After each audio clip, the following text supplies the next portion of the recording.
Olá a todos, bem-vindos. Mais um episódio, mais uma viagem, mais uma conversa de alma.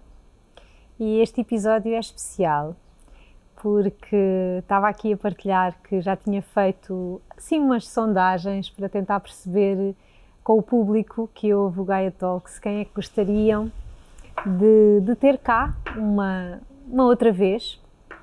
E das duas vezes que fiz essa pergunta, a pessoa que foi mais sentida, mais votada para voltar, foste tu, Marta Gauthier. E agora finalmente conseguimos ter este encontro. Estou muito feliz de ter cá outra vez. Acho que quem nos ouve também vai ficar muito feliz de ter sido atendido o seu pedido. Há bocado até brincava contigo dos discos pedidos, né? Dos discos pedidos. E estou mesmo muito feliz de ter cá e também muito curiosa, aquela curiosidade boa, de saber de ti, não é? Porque nós, entretanto, já há uns 2 anos que não, mais ou menos, que não nos vemos. Uhum. E em 2 anos muda tanta coisa e acontece tanta coisa. E vou começar por aí. Em que momento é que tu estás na tua jornada? A pessoa nem sabe por onde começar, não é? Mas eu acho que o momento em que eu estou num momento de maior silêncio, de maior reclusão, procurando sempre e cada vez mais. Olha, talvez eu possa explicar assim, mesmo que isto soe estranho, porque dito isto desta forma, para o mundo ocidental é um bocado estranho ouvir estas coisas que eu vou dizer, mas é como se me tivesse acontecido, sabes que eu tenho meditado cada vez mais e o que me tem acontecido quase como uma bênção, mas eu digo que pode ser estranho para o mundo ocidental porque todos nós estamos virados para as coisas exteriores, portanto, culturalmente nós achamos que a felicidade vem por coisas exteriores, por fazer coisas, por estar com pessoas, saem-nos clichês da boca como o ser humano é um animal social, é como se fossem muitos dogmas. Então, às vezes, se eu agora estou a falar nisto neste contexto, porque é um contexto de cuidado e que tu entendes a minha linguagem, mas ouvido assim do nada parece que é uma pessoa que pode estar mal ou que se está a isolar ou que é bicho-tomate e que isso não faz bem e portanto desse tipo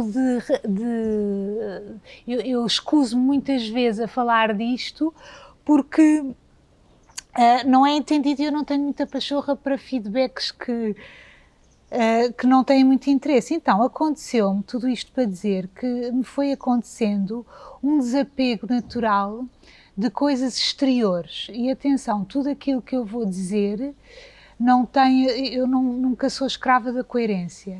Tudo o que eu vou dizer, amanhã se eu quiser posso mudar de ideias, mas agora é o que me tem acontecido. Começou, eu sou uma pessoa que tenho vários interesses, sempre tive vários interesses e esses interesses começaram a ir embora. E nesta sociedade os interesses é sinal de saúde, quer dizer que a pessoa tem motivação, tal. E neste caso eu vejo como uma coisa boa e que se distingue muito bem e de forma muito lúcida de uma depressão, como sabes, e contei isto da última vez, penso eu aqui. Eu aos 20 e poucos anos tive hoje tenho 45, aos 20 e poucos tive uma depressão muito grande, tentei o suicídio, portanto eu sei bem, sou psicóloga, portanto eu sei bem o que é uma depressão, atendo pacientes há 22 anos, e isto tem a ver, este tipo de desinteresse e desmotivação, para mim só representa saúde. no sentido em que quando nós começamos a ir cada vez mais fundo na toca do coelho, nós começamos a perceber que ia haver um desinteresse no mundo ilusório, não é? No fundo, aquilo que os espirituais ou os sábios chamam de Maya, esta ilusão. E quanto mais eu fui estudando sobre isso, primeiro começou a vir do ponto de vista intelectual. Do ponto de vista intelectual eu comecei a entender, ao princípio não se entende, não é? Quando se diz este mundo é tudo ilusão, o que é permanente tu só encontras dentro de ti. Primeiro isto eram tudo, eu comecei a aprofundar este caminho há cerca de 8 anos, quando me divorciei, e ao princípio tudo isto me parecia estranho, mas havia qualquer coisa que ressoava, que ecoava, então eu fui estudando, e intelectualmente eu comecei a assimilar o que é que queria dizer tudo isto ser ilusão, e que quanto mais tu te agarrasses ao mundo da dualidade, portanto, quanto mais tu estás aqui na Terra, na densidade, e a densidade está anexa à dualidade, constantemente, ao bom e ao mau. E as pessoas, até ao fim da vida, parecem viver numa coisa convulsa, de agora estou feliz, mas porquê que eu agora estou triste? E agora estou feliz porque põem sempre a sua esperança nas coisas de fora, e nunca entendem isto porque nunca estudam, não há esta cultura cá, não é? Enquanto noutros países orientais os miúdos desde novos começam a perceber que o que interessa explorar é o que é permanente e não aquilo que é impermanente e que está sempre a mudar, nós, apesar de sermos tão evoluídos, somos profundos ignorantes e analfabetos no que diz respeito a isto, e muitas vezes até as pessoas mais evoluídas continuam a cometer os mesmos erros de lá para Alice, inclusivamente eu tantas vezes. Então, na prática, primeiro foi intelectualmente e depois começou-me a entrar nas células dentro de mim e comecei, olha, vou-te contar, primeiro começou a desinteressar-me ler romances. Eu sempre adorei ler, aliás já escrevi 6 livros e portanto sempre fui uma pessoa desde nova, comecei a escrever aos 19 anos e portanto sempre li muito. Começou-me a desinteressar, comecei a deixar de palpitar por isso. O meu autor preferido é o Ramana Maharaji, que é um guru indiano e que eu leio, portanto esses livros dá-me prazer, nem sei explicar, às vezes leio uma frase e fecho o livro e preciso de 1 hora para digerir e de felicidade, nem estou a acreditar que ele está a dizer o que eu sinto há tanto tempo, um pequeno vestígio do que eu sinto e nunca sei dar nome e nunca ninguém falou disto comigo, portanto eu achei que eu é que era estranha. Depois, namorar deixou de me interessar. Não quer dizer, lá está, amanhã podes-me encontrar atrás de um pavilhão aos beijos com um homem, se eu me apaixonar e se eu quiser, mas estou-te a contar só aqui nesta intimidade e neste espaço tão bonito, porque olha, veio-me para aqui, perguntaste assim tão diretamente, e eu podia dar uma série de respostas e resolvi dizer-te a verdade.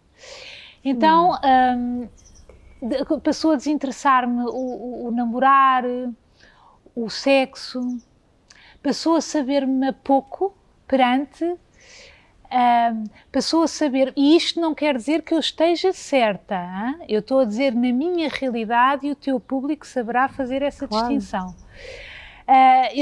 Aliás, porque há pessoas que é exatamente o agarrarem-se à maia e à ilusão que as fará evoluir até mais rapidamente, ou pelas desilusões, ou pelas alegrias, enfim, cada fórmula é uma forma. Então, o namorar, o sexo, o ir ao cinema, o convívio, disso já tínhamos falado, portanto, tudo aquilo, e comecei a ter acesso a uma felicidade mais subtil e que eu é como se eu precisasse estar mais concentrada nisso para não perder o fio à meada aqui dentro. Então, se eu me deixo... Há uma frase que eu adoro e que digo muitas vezes, que a frase não é minha, mas eu gosto muito, que é assim: está no mundo como azeite em água, em vez de estares no mundo como leite em água. Se tu puseres uma gota de azeite em água, o azeite nunca está lá, mas nunca se mistura com a água. Se tu meteres uma gota de leite, às tantas não sabe o que é o leite, o que é a água. Então, no fundo, é isso que eu sinto. Eu estou neste mundo absolutamente funcional. Aliás, tenho 3 filhos, tenho que funcionar. Trabalho, não é? Dou consultas. Eu parei também, senti vontade de parar os espetáculos, os próprios aplausos, o sucesso, tudo isso fazia-me ficar mais enredada em maia, lá está, e perder outra vez o centro daquilo que me importa descobrir. Quando isso já estiver mais firme e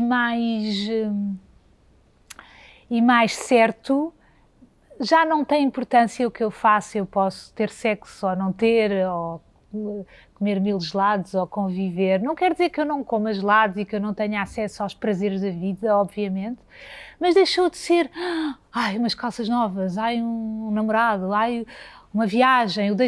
O viajar também deixou de ter interesse para mim. Se eu ainda me entendi mal comigo mesma, portanto, se eu ainda não sei ao certo fazer esta viagem dentro de mim,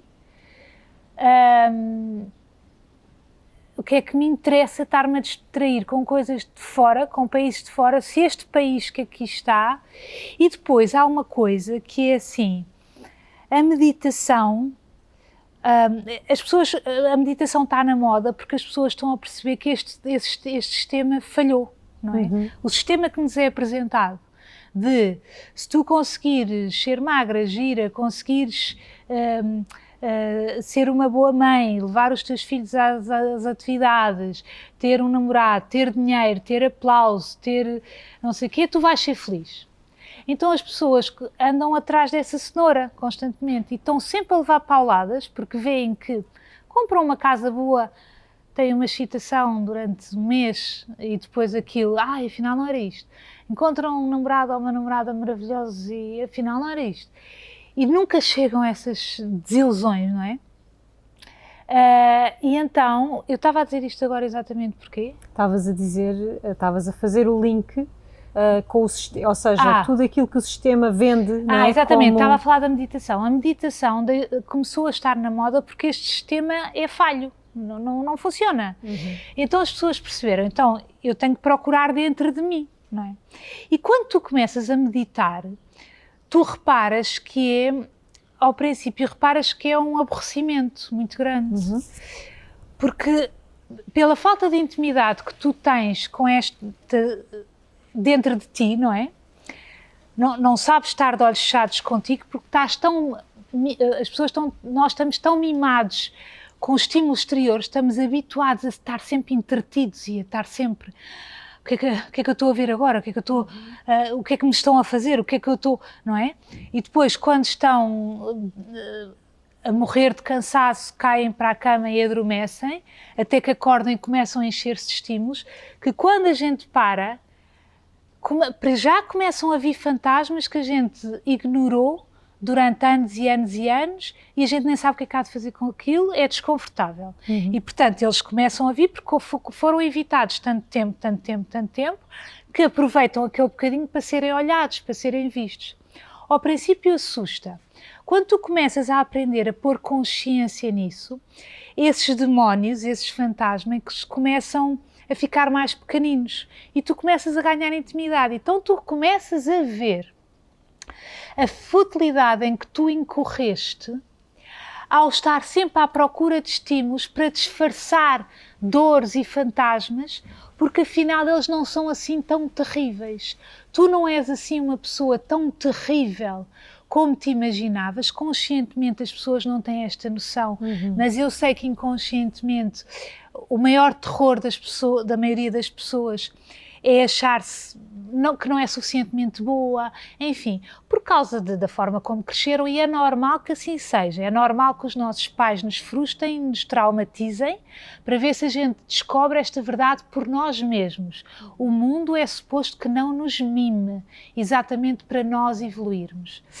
Para nós, depois há dois caminhos: ou a pessoa fica ressentida e azeda porque não entende e vai para o lugar da vítima, ou a pessoa vai procurar o amor no meio de tanta dor. Então a meditação, ao princípio, é assustadora. Eu estive neste combate, não é? Eu participei em muitos retiros, como participante pelo mundo, comecei a orientar os meus próprios. Agora não estou a orientar retiros, estou a fazer umas sessões individuais de grupinhos pequeninos de meditação e questões de vida, depois posso-te falar disso. Mas eu fiz isto durante uma luta, a aprender como é que se está quieto, como é que a pessoa sente, como é que, enfim. E depois começa a ser um vício, e começa a ser um fascínio. E tu, cada bocadinho que tens, tu ficas... agora falando mais de mim, como eu deixei de ter medo daquilo que se passava cá dentro, como eu comecei a fazer as pazes com estas dores, como eu comecei a olhar com carinho, o que vem, para já não é tão assustador, porque já foi posta consciência e, portanto, imensas... dores, quando tu pões consciência, imagina, tu estás com muita raiva de alguma coisa, e o que é que a sociedade ensina? Ou triste? Ensina-te a fazer assim: não penses nisso, estás chateada porque a padeira te falou mal, mas ela não merece, não sei. Mas tu, na verdade, não estás chateada é com a padeira, tu já tinhas essa raiva dentro de ti. E ela simplesmente foi o gatilho. Ela acordou essa raiva. Então o que é que tu fazes? Tu, não é, a pessoa normal, a pessoa diz assim: eu vou-me distrair, eu quero lá saber a padeira. E depois ela está triste com alguma coisa. Não vou ficar triste, eu sou mais eu e eu tenho... E isto, a pessoa já não tem este hábito, não é? Mas não, o que eu ia dizer é, se a pessoa disser assim: então pronto, é a padeira, então eu vou-me sentar durante 2 minutos a ver esta raiva existir, num acolhimento profundo, estás a perceber? Num acolhimento profundo de inclusão. E isto pode-se fazer com dores físicas, isto cura tudo. Com tudo? Com tudo. Tens uma dor de cabeça, em vez de tentares não ter, as doenças muitas vezes perpetuam-se pela nossa resistência, doenças mentais, doenças físicas, uma própria depressão, não é? Então a pessoa vem e a pessoa sente a raiva. A raiva é uma energia forte, bonita, não é aquilo? Ou a tristeza. E a pessoa deixa completamente e diz, como dissesse a um filho, não é? Tu não dizes, tu não dirás aos teus filhos: só entram na minha casa os filhos que estiverem contentes e felizes. Um dia ouvi esta comparação e gostei. Aqui só entram os que estão felizes, os que estão tristes ficam à porta.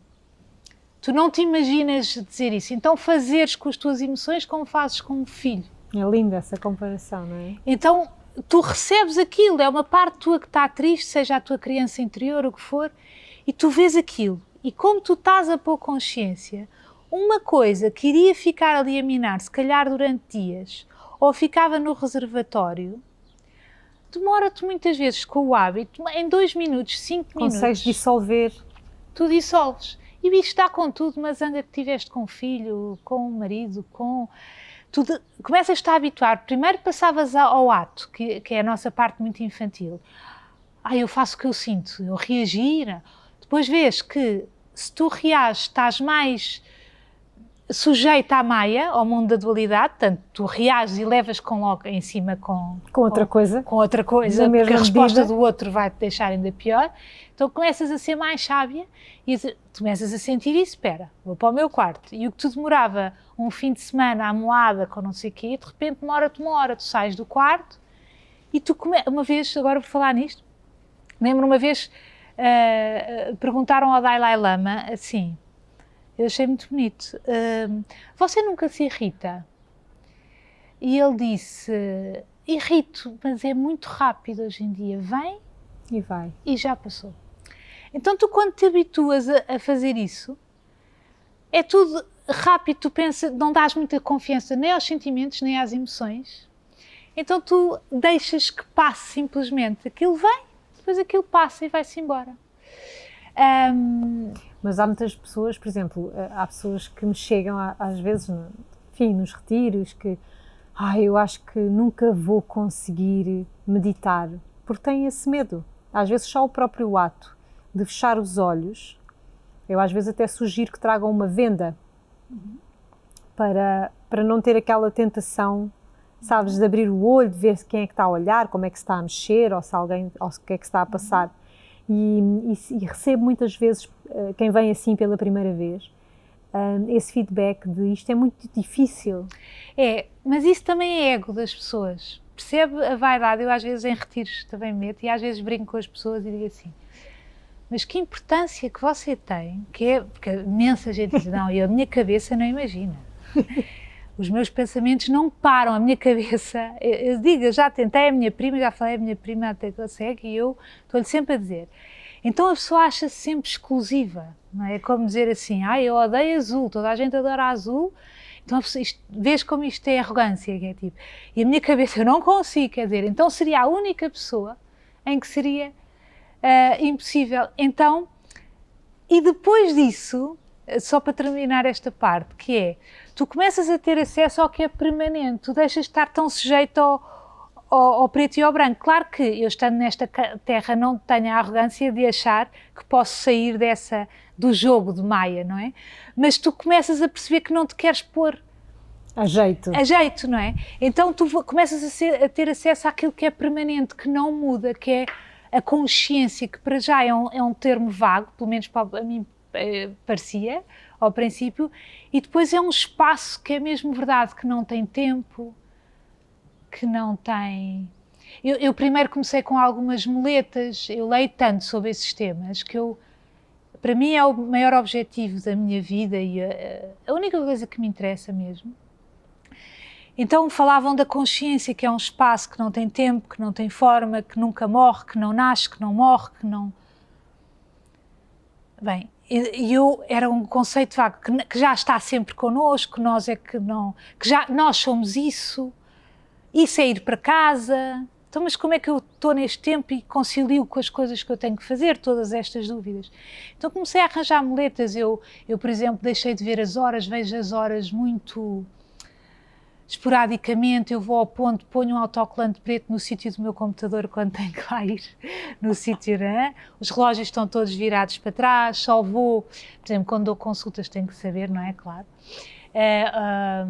O relógio do meu carro também arranja às vezes ali uma forma de o tapar. E aí dá-te uma vertigem, praticamente não uso o telefone, as pessoas já estão educadas e não me ligam e não há mensagens e muito pouco, não é? Então eu comecei primeiro a ter acesso a essa coisa que é do não tempo, comecei... E depois há uma coisa muito importante, Inês, que eu vejo, que tu também recebes pessoas e recebes pessoas em grupo e em retiros, é que isto é tudo muito bonito e a maior resistência das pessoas, as pessoas dizem, eu não consigo, é difícil, tem a ver com a ideia de não merecimento. Ou seja, o espaço da consciência são só boas notícias. A vida, o que tu és, é só boas notícias, não há nenhuma má notícia. É só espaço, tempo, paz, amor. Acontecendo a dualidade, tu aprendes que ficas triste, mas já não... Aquilo fica triste, mas é só uma coisa que vai passar, com uma raiva, portanto a gente também nem dá muita confiança a essa tristeza. E o que é que acontece? Qual é a nossa resistência? Como a maioria de nós tem uma suspeita sobre nós mesmos, eu no fundo, eu sou uma má pessoa. Esta suspeita... percorreu-me quase a vida toda. Então como é que eu me posso dar ao direito de viver sem tempo, sem espaço? Como é que eu me posso dar ao direito de atrair a abundância da consciência, daquilo que eu sou e ter acesso a isso? Então eu tinha medo. Eu ia a retiros do Muji pronto, ele falava e eu pensava, eu não sei se eu posso sentir isto, não é? Eu dizia para mim, eu não consigo, isto é para eles, eu não consigo, mas atrás deste não consigo, o que está é... Eu não mereço. Eu não mereço. E, portanto, eu evito. Então, eu chamo à minha vida stress para ser o alibi, o stress e as coisas que eu tenho para fazer. Para justificar. Eu até poderia meditar, mas como eu tenho estas coisas todas para fazer, e eu era só a mulher da gincana e tenho que cumprir tudo, para agradar a todos, para ser a menina... não sei o quê, ver bem o ego também, que eu quero ser perfeita e ser a filha perfeita e a amiga perfeita. Quando tu desistes disso, claro que há mortos e feridos, no sentido figurado, não é? Há pessoas que se ofendem, não sei o quê, mas tem que haver uma revolução qualquer, não é? Então, porque isto também é para o bem dessas pessoas, não é? O melhor que tu podes fazer pelo mundo é iluminar-te. Ir-te iluminando, não é? É assim que tu vais trazendo amor ao mundo. E depois, do ponto de vista, ainda respondendo à tua pergunta, do ponto de vista mais mundano, os dois mundos misturam-se, mas pronto, se quisermos separar, neste tempo que tu não me vês, e que também foi os 2 anos da pandemia, enfim, eu tive num trabalho fortíssimo. Eu sou mãe de 3 rapazes. Já são crescidos os teus filhos? Olha, têm 9, 15 e 18. Okay. E eu vim com um tema para trabalhar, um dos temas que eu vim trabalhar esta vida, tem a ver com este chakra do poder pessoal e da autoridade, não é? De eu saber usar a minha autoridade, não de uma forma tirânica, que eu muitas vezes o fazia porque nós também fomos educadas assim, a nossa geração, não é? Quando nós éramos pequenas não havia toda esta cultura que há hoje da criança e o que dizer à criança e a pedagogia. Portanto, era meia bola e força e... Exato. E tanto faz, a gente traumatiza-te. Frases como as crianças não têm quereres ou as crianças são facultativas. Se a gente as quer ver, muito bem, se não quer, a gente chama-as nos quartos quando queremos ser entretidos e elas vão quando não queremos. Hoje em dia há uma psicologia até exagerada à volta das crianças. A minha avó dizia uma frase que era, a nós, netas e netos, dizia assim, peste menina, não se saliente. Quer dizer, não, estar à mesa e dizer uma opinião, quer dizer, pachorra, estar a ouvir a opinião, agora paramos todos para ouvir a opinião que a menina acha. E hoje em dia é ao contrário, a criança fala, vamos ver o que é que ela sente, vamos ver o que é que ela... Não é que esta... O que é que tu sentes desta onda agora? Eu ia-te contar uma história gira sobre isso, que me contaram há pouco tempo. Que esta mania zénica, eu também fui apanhada nisso, ou seja, eu também incorri nesses enganos com os meus filhos e paguei caro por causa disso. Portanto, hoje em dia é sempre o que é que o menino sente, o que é que ele agora não traumatize, agora tem que comer e tem que haver cores no prato, e tem que haver o verde, e tem que haver não sei o quê, e agora podem comer com as mãos, nós a suar e a morrer com AVCs, com tudo no chão, porque eles têm que sentir a comida na mão, e a pincinha, e o sistema de pinça, e eles fazem o que sentem, e não vamos dizer não faças, porque eles ficam traumatizadinhos. Um inferno, pronto. Portanto, tem que haver, claro, este exagero que está a haver agora, para depois haver um equilíbrio, mas nós apanharmos este exagero é um bocado de falta de paixão. Então... contaram que um casal assim zen, espiritual, do nosso género, levou o filho, pai de 7 anos, 8 anos, para um jantar de amigos, um almoço de amigos, pronto. Não sei se o miúdo tinha 8, 9, olha, já não sei.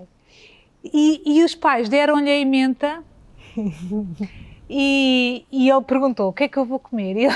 E os pais disseram assim, faz o que tu sentes. Como que tu sentires? E ele disse, foi comer? espera, ele disse, não, mas Mas tu tens aí em mente, escolhe, os pais a sentirem super iluminados, percebes? Eu dou em mente, ele sente, ele vai, nós não inibimos o miúdo, nada. E ele insistiu, está bem, mas tipo o quê? E ela sempre, o que tu sentires, e às tantas ele teve um ataque histérico e disse assim, digam-me o que é que eu vou comer, por favor. Num ataque de nervos. Porque as próprias crianças já não aguentam também não serem dirigidas. Sim. Aquela calma que tu sentias da tua avó, da tua mãe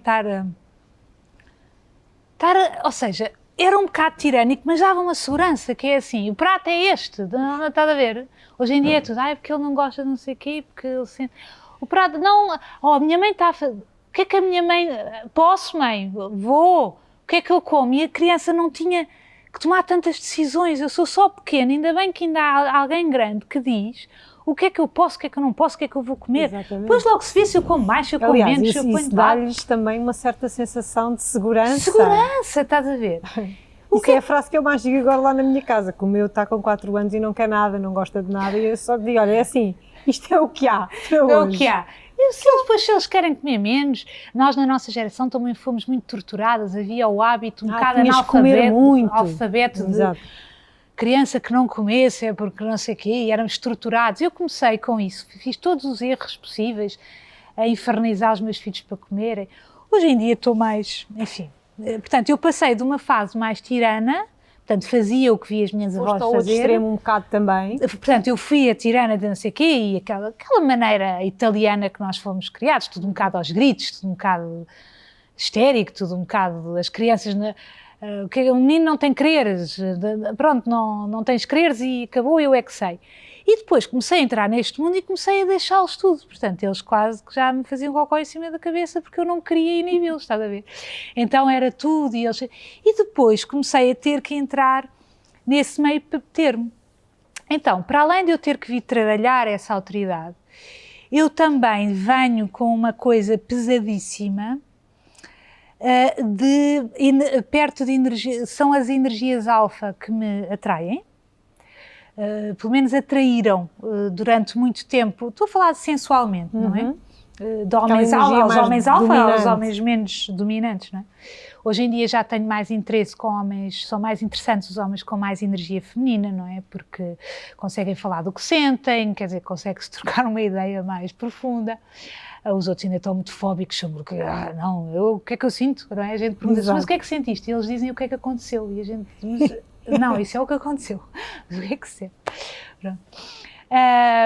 E hoje estas gerações, esta fornada, já vêm melhores, não é? Já vêm mais evoluídos, até porque o ar, por causa desta nova era, já faz crianças mais sensíveis, enfim. De qualquer forma, os meus são alfa. Eu sou sozinha naquela casa, com eles 3, a crescerem. Então, um deles já tem 15 anos e é bem maior do que eu. E tu vieste trabalhar, estavas a falar da tua autoridade. Da autoridade, mas não só vim trabalhar porque eu perante essas energias alfa, eu durante muito tempo as sexualizei numa questão edipiana básica, não é? O meu pai é muito alfa e, portanto, eu fui escolher homens parecidos, não é? Naquele sistema do repetir para entender. Vou repetir este modelo de relação para ver se nas áreas onde eu não consegui chegar ao meu pai, eu consigo emendar isto neste. Depois tu tens alguns desse e depois percebes, já não preciso de ir para este modelo porque já percebi que o erro não foi meu, nem dele, mas o erro não é meu, porque a criança a criança move-se de um ponto de vista muito egocêntrico. Portanto, a criança, tudo o que aconteça na sua infância, chama a culpa para si, não é? Então, não é? O divórcio dos meus pais, não é? Tudo que acontecia, os homens que apareciam na minha vida, os maridos da minha mãe, que casou 3 vezes, tudo isso, porque é que aquilo não...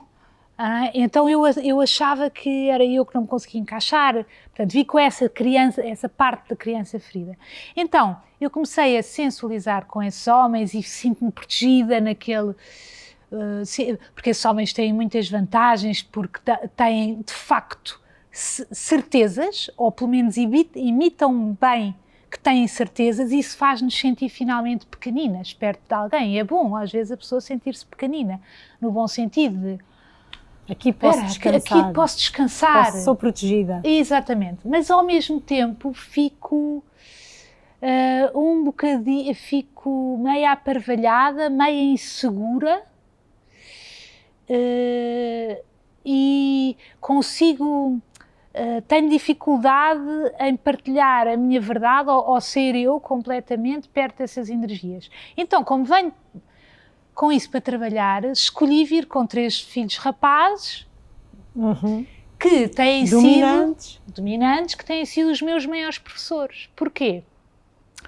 Porque lá está, como esta geração vem numa versão melhorada do que a nós, não é? As gerações mais novas, como o mundo tem tendência para evoluir, as gerações mais novas é uma versão melhorada. Enquanto quando éramos crianças era normal haver máscaras, nós fingirmos que éramos isto, eles vêm com esta coisa, com este drive muito bom, que eles não toleram nada que não seja verdade.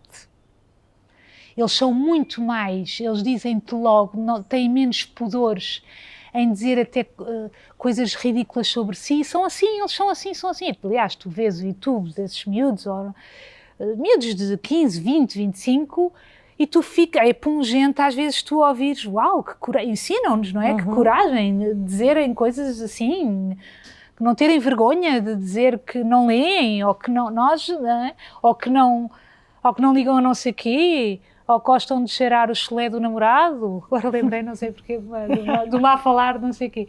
E dizem assim as coisas. O que é que acontece? Eu, como sempre fui muito teatral e venho da geração das máscaras, e então eu sei fazer da mãe querida, e depois sei sair da mãe querida e fingir que sou durona, e depois armar-me em boa perto deles para os manipular e eles acharem-me o máximo. E tudo o que seja mentira, eles simplesmente, eu noto, seja por uma expressão de olhar, seja por uma resposta mais insolente, eu noto que me perdem o respeito. Então o que é que eu estou a obrigar? Imagina, eu sozinha, na pandemia, com eles ali, eu adorei estar confinada em casa, porque foi riquíssimo, não é? Porque eu vi, não pude disfarçar. Todas as famílias têm vícios que estão instalados e que se disfarçam, não é? Quando tu chegas a casa ao fim das 7 da tarde, não sei o quê, não é? Chegas às 4, 5, 6, é jantar, banhos e não sei o quê, amanhã penso nisto. Fim de semana, programas ali não tinhas, e então tu tinhas mesmo que lidar com, uau, olha eu, outra vez a cair nisto. Então, qualquer coisa que seja, eles são. Eu não lhes dou este flanco, eu não lhes digo que eles me vão ensinando muito, até para eu fingir que sou ali o pilar daquilo tudo, mas nós sabemos em segredo que nós estamos a educá-los, mas a gente nem sabe nada, não é? A gente não sabe, estamos todos a aprender a viver. Mas se eu vou para a menina espiritual que estou... Não, eu quero, porque eu vejo muito isso, e tu vês com certeza há retiros que participas ou que dás, aquelas meninas zen, que é tudo, corações e mãozinhas, não sei o quê, que mandam esta de tudo, não é? E depois não estão conectadas com esta vida. Não sabem, às tantas acham tudo nojento, o dinheiro, ai que nojo, ai as coisas terrenas, não têm, não querem, e depois não atrapalham-se, não sabem pagar contas, os filhos não as respeitam, não sabem viver na matéria. Não sabem viver na matéria, então é preciso muita humildade para tu. E eu caí nesse erro, eu comecei a ser a pessoa que eu medito, mas sirvo o jantar, como o que sentem, fazem o que não sei o quê, fingir que não me importo, porque eles dizem não sei o quê, mas depois, como isso não é verdade, era mentira, era uma máscara minha da menina zen, o que é que acontecia? Eu enchia, e quando aquilo batia num limite, eu arrebentava. Gritava, era injusta, E claro que vinha a dualidade. A seguir ficava com uma ressaca emocional muito grande, insónia, porque estou a ser injusta, enfim. Então eu percebi, não, estar na matéria é mesmo uma humildade, porque se eu estou aqui, é porque ainda há coisas que eu tenho que evoluir. Então eu tenho que balançar entre as coisas que eu tenho que evoluir e o estar em consciência. Eu tenho guarda partilhada, portanto, eu quando estou na semana sem eles, eu posso estar Podes mais... dedicar completamente. Estás a perceber? Eu posso estar sem tempo, sem espaço. Com aqueles meninos fortes como são, percebes, cheios de saúde e de vida, ou eu estou bem assente ali e digo... então o que é que se passa? Pronto, não, tu vais comer isto, hoje não queres, comes menos, não. Eles... Ou seja... Eu, perante aquelas energias tão fortes, eu ficava pequenina perante os meus filhos, que são mais novos, estás a perceber? Eu ficava do género, o teu lugar. Faz o que... mas porquê que... Estou-te a dar um exemplo parvo, nem sei se é assim, mas olha, então, mas porquê que... Tu não achas que estares a falar assim com a mãe, tu não sentes que não sei quê? E eles ficavam a olhar para ti? Para eles é mais fácil lidar com o pai, que é forte no sentido, então meninos, e eles sabem, isto sim, isto não. Agora eu tenho que impor as minhas questões de consciência e de meditação e de falar sobre os sentimentos, impor só porque sou mãe deles. Eles já vão ver pelo meu exemplo, a falar com um amigo, a falar não sei o quê. Com eles, o que é estar na Terra? Eu dizer assim, se eu te vivesse autista dentro da minha... eu estou na minha bolha espiritual, eu tinha a sobranceria de dizer assim, eu sou como eu sou, eu estou neste mundo, eu não vejo as horas, vocês são menores, vocês que ligam a essas coisas, e vocês não podem comer carne porque eu não como, e vocês não sei o quê. Agora, se eu só comecei a fazer isto há 8 anos, os miúdos sempre tiveram uma mãe absolutamente mainstream, e agora isto se vira, não os habituei a certas coisas desde pequenos, e eles próprios têm a personalidade deles.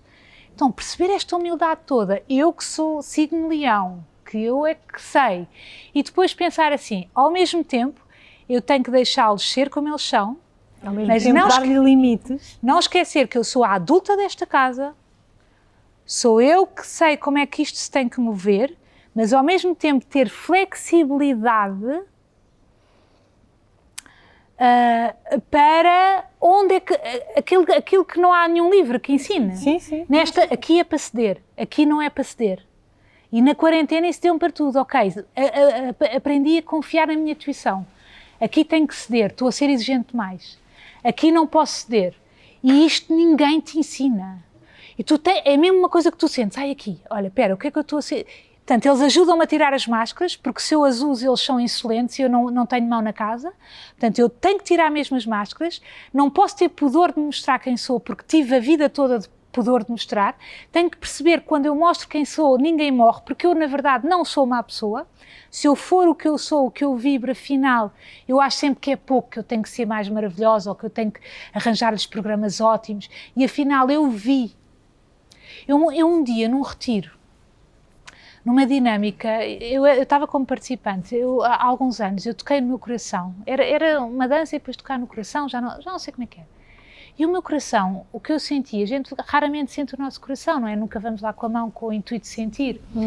E eu senti o meu coração a bater de forma tão suave, tão delicada, tão bonita, que eu me comovi como se fosse uma coisa que não fosse minha, como se eu comovi-me não só por essa delicadeza, como pelo embaraço de eu nunca ter percebido que eu sou apenas isto, esta delicadeza, esta suavidade, e pelo ultraje que eu provoquei a mim mesma, exigindo de mim ser espalhafatosa ou ser espetacular, quando isto basta, mesmo que alguns achem pouco. Isto era tão comovente que é agressivo e maldoso se eu ignorar isto. Então quando eu peço ao universo, estou em casa, ajudem-me a saber o que é que eu estou a sentir agora, porque se eu for pela cabeça, estás a perceber, Se um deles fizer qualquer coisa e disser, eu tenho que falar com ele sobre isto. Então, se eu for pela cabeça, eu digo assim, não, ele agora precisa de autoridade e eu vou, a ver?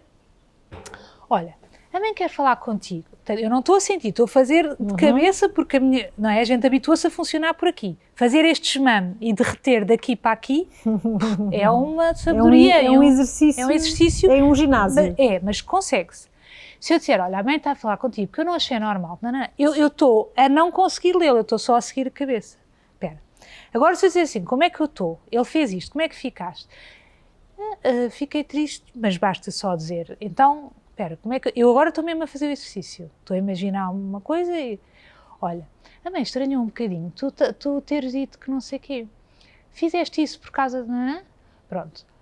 Não, fiz isso porque não sei o quê. Pronto, mas a mãe não quer mais, está bem? A mãe está a dizer, estou a falar de forma suave, mas a mãe está a falar mesmo que não quer mais. Está bem, querido? Não estou zangada, mas não quero mais. Está a ver? Então, encontrar isto. Mas hoje eu posso estar assim e pode ser adequado para a situação, mas amanhã a mesma situação pode ter variáveis diferentes. Então, isto é uma escola para tu aprenderes realmente a estares nesse lugar de verdade. A estares neste lugar de verdade e quanto mais te rendes a esse lugar de... Eu nem gosto muito da palavra aceitação, prefiro render, porque aceitação implica eu estou aqui e vou fazer qualquer coisa para... Eu vou aceitar, parece que é tipo, eu estou aqui, vou aceitar. O render é qualquer coisa de... Vou só relaxar aqui. Nem é relaxar porque isso já é um preconceito, eu vou ter que ficar com os músculos relaxados. Não, até pode ser eu render-me à atenção. Estás a perceber? Ok, é isto que eu sou. E ao mesmo tempo, eu ia dizer qualquer coisa ainda sobre isto. E depois, não era isto que eu ia dizer, mas pronto, agora vem-me, que é, tu percebes que os miúdos... Depois, quando eles afinam, é como se fosse, é tão giro, é como se fosse um rádio, sabes? Aquele rádio que ainda... Sim, exato, que procuras. Sim. Basta eu não estar certo, que eles já me respondem com...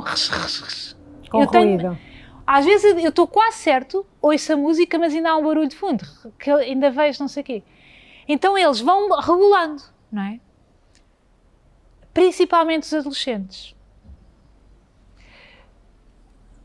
A criança, o meu mais novo, não é? As crianças mais novas, como nasceram há menos tempo, estão mais perto da fonte, elas sentem tudo. Mas como elas ainda precisam tanto da segurança da mãe, elas vendem-se a tudo. Nós podemos fazer batotas. A adolescência, e eu tenho uma formação em competências parentais. Ou seja, eu sou psicóloga, e para além de ser psicóloga, eu tirei depois uma formação, portanto, psicóloga normal, que atendo patologias normais, e depois eu tenho uma formação na área das competências parentais. Ou seja, eu ajudo pais que têm dificuldade na relação com os filhos. Porquê é que eu fui tirar o curso? Porque eu não sabia como fazer com os meus. Claro. Então, eu sou eficiente para ajudar os outros, mas muitas vezes sou uma primária emocional no que diz respeito aos meus.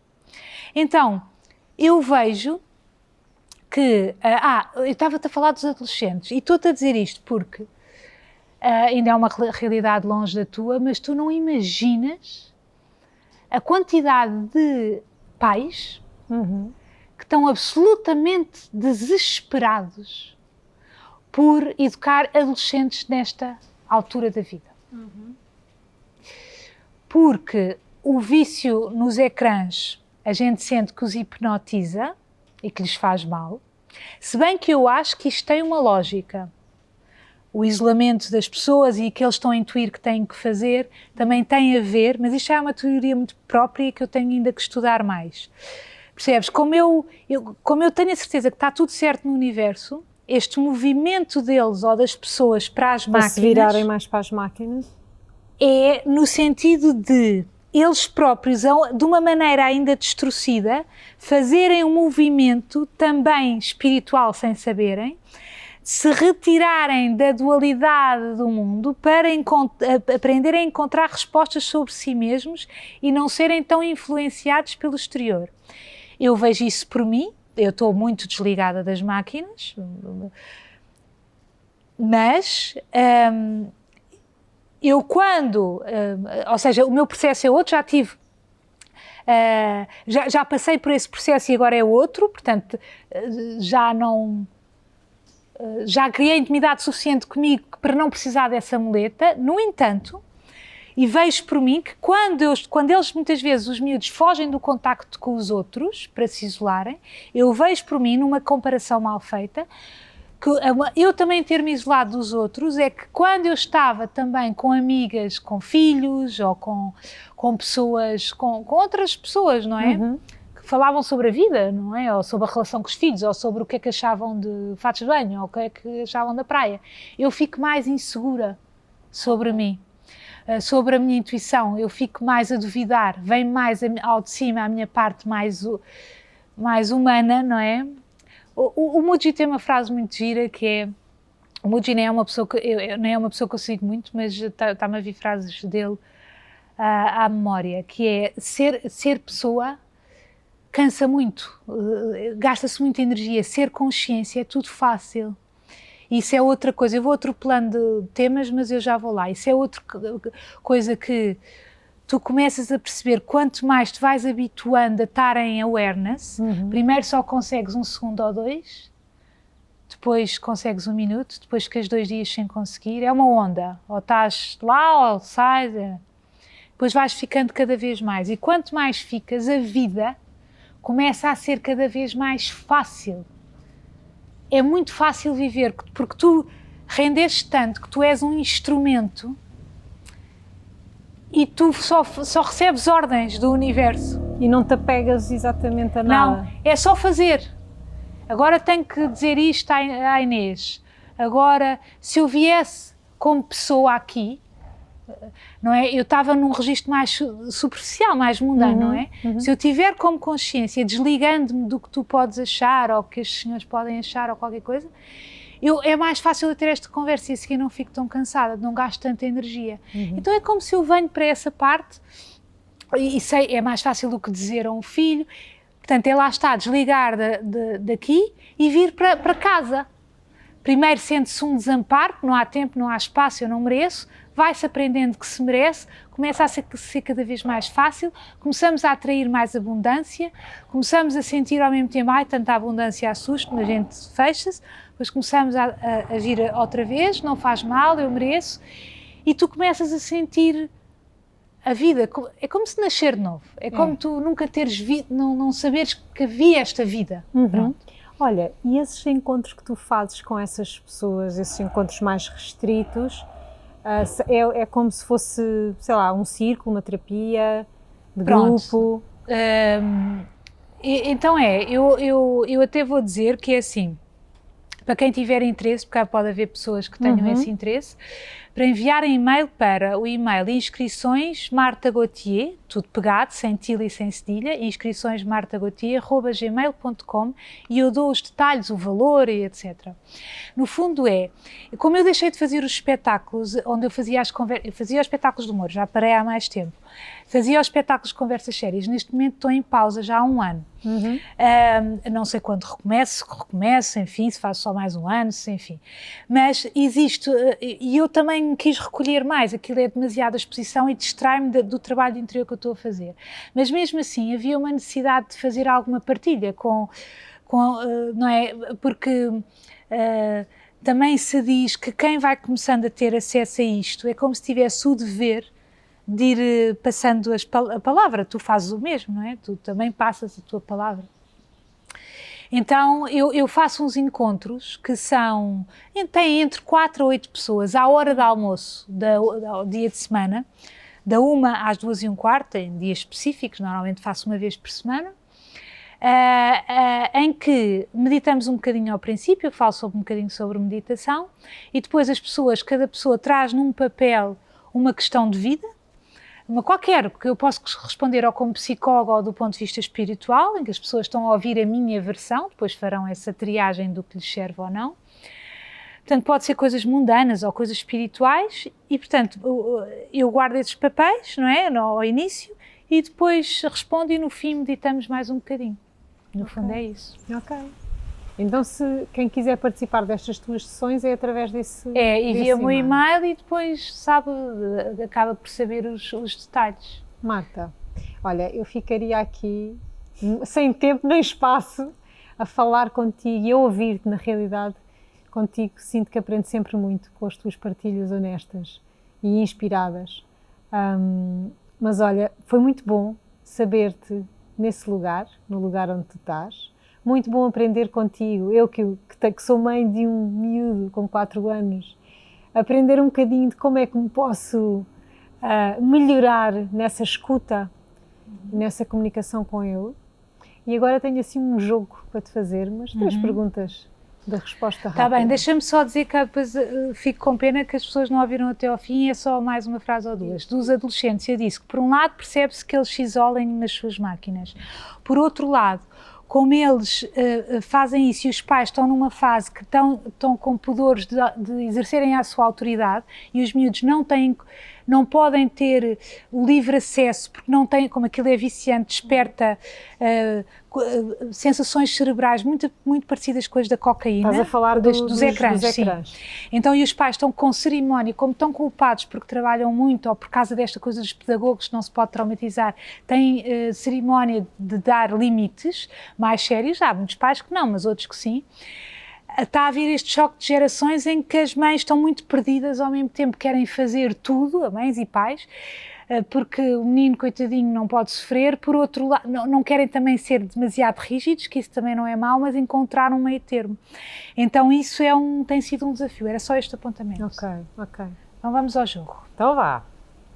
Tens algum ritual que não dispensas atualmente? Tenho. Qual é? É de manhã. Eu sou daquelas estranhas que acorda muito cedo. Vou dizer hoje de manhã como é que foi. Sim. Normalmente é assim o ideal. Eu acordo espontaneamente, eu deito 9, adormeço 9h30, 10, pronto. E durmo para aí até às 3h30. Acordo sozinha. Depois medito para aí 1 hora. Depois leio o livro do Ramana. Durante 1 hora, 2 horas, depois vou andar quando é dia, portanto eu saio de casa, não é? 5h30, se já for dia, se não tenho medo, mas vou andar e vou até à praia e volto, se estou na semana dos miúdos, depois acordo já 6:15, pequenos almoços, fazer os lanches, não sei o quê, quando vão para a escola tomo um pequeno almoço sozinha, gosto de comer sozinha, mesmo as refeições, gosto de ser eu sozinha a comer para ter mais consciência. É muito sério o que a gente põe dentro de nós, então eu gosto de comer sozinha. E o que é que te liga mais à tua essência? Alguma coisa que tu... A solidão, eu gosto muito da solidão, faz-me, exatamente talvez por causa das máscaras que eu usei sempre, tenho dificuldade em sentir a vida se eu estiver com outras pessoas, por isso é que a minha questão da comida, de comer sozinha, também porque há 2 anos desenvolvi uma coisinha de refluxo gástrico, então tento também comer sozinha por causa disso, mas eu não sinto que como se estou com alguém, não é? Mas há sempre um bocadinho de ansiedade social, se tu reparares, se estiveres numa mesa com pessoas, tu comes mais, estás mais nervosa, a vida em sociedade choca, imagina alguém, eu estou na mesa ao teu lado, como é que tu estás, Inês? Conta, não mete nervos, só isso dá vontade de começar a comer queijo e pão, nervos, é uma pergunta tão vaga que a pessoa nem sabe para onde é que há de começar a dar nervos. Então eu estou à mesa com as pessoas, mas muitas vezes não como, já comi. Então, o estar sozinha, enquanto as pessoas têm muito terror da solidão, eu gosto de falar da solidão. Que terror é este? Percebes? Esta coisa também muito ocidental. Ai, vais deixá-la sozinha. Então, enquanto eu vou aqui, tu ficas com ela, para ela não estar... Como se... Percebe? Estamos todos ababezados. Não consigo... Ai, mas tu vais jantar sozinha? Então, mas ficaste triste com isso que ele te fez e agora vais estar... Ai, eu vou estar... Então, esse confronto também é o que nos traz dignidade, não é? Será que eu sei estar comigo, não é? Então, o que me conecta mais com a minha essência é o silêncio. Quando eu não falo, também estou mais ligada, e é o truque que te disse há bocado, que é, quando eu estou mais nervosa, faço um truque que é, espera, como é que eu estou, não é? O que é que eu quero agora, como é que eu agora quero estar? Então vou logo, sinto nisso, como a rádio, ok, eu quero estar aqui. Ainda tenho muitas vezes falta de hábito e engano, e vou para a máscara e vou para o teatro, que sou muito do acting. Sim, que giro, não é? Mas depois volto a conectar. Claro que o acting também é uma parte ultradimensionada minha, também é uma mais-valia minha, claro. o saber fazer rir as pessoas quando eu quero, enfim. Mas usar com tempero e não com uma troca perversa de eu dou-vos isto para vocês gostarem de mim. E 2 pessoas que te inspiram? O Ramana Maharshi e... há tantas... Mas esse é assim uma coisa... Olha, depois há um livro, que até esse está traduzido para português, que até recomendo às pessoas, que é a autobiografia de um yoga, do Paramahansa Yogananda. Para as pessoas perceberem que existem milagres, mas só existem quando é possível, para quem acredita, quem não acredita, eles não. Mas há milagres mesmo, de estar aqui e deixar de estar, e ninguém mexeu lá. Então, esse livro já li para aí 3 vezes, e ele inspira-me no sentido em que, apesar de não ser um homem perfeitamente iluminado, como o Ramana, inspira-me. Obrigada, Marta, por teres vindo. De nada. Obrigada, é sempre muito bom ouvir-te, assim na tua autenticidade. Gosto mesmo muito, aprendo muito contigo. Toma um presente da Rituals. Eu adoro estas espumas da Eu coisa. também gosto muito dessa linha, desse cheirinho. Muito bom, muito obrigada. Obrigada por teres vindo mais uma vez, pela confiança, por confiares neste espaço. Obrigada também, querida Inês, por teres convidado. Beijinho. Obrigada. Aqui têm o disco mais pedido, a Marta Gauthier, de volta ao podcast. É sempre uma inspiração. Sinto que bebo sempre muito desta fonte que ela traz, que ela canaliza. Então espero que se tenham sentido também inspirados. Voltamos num próximo episódio. Até já!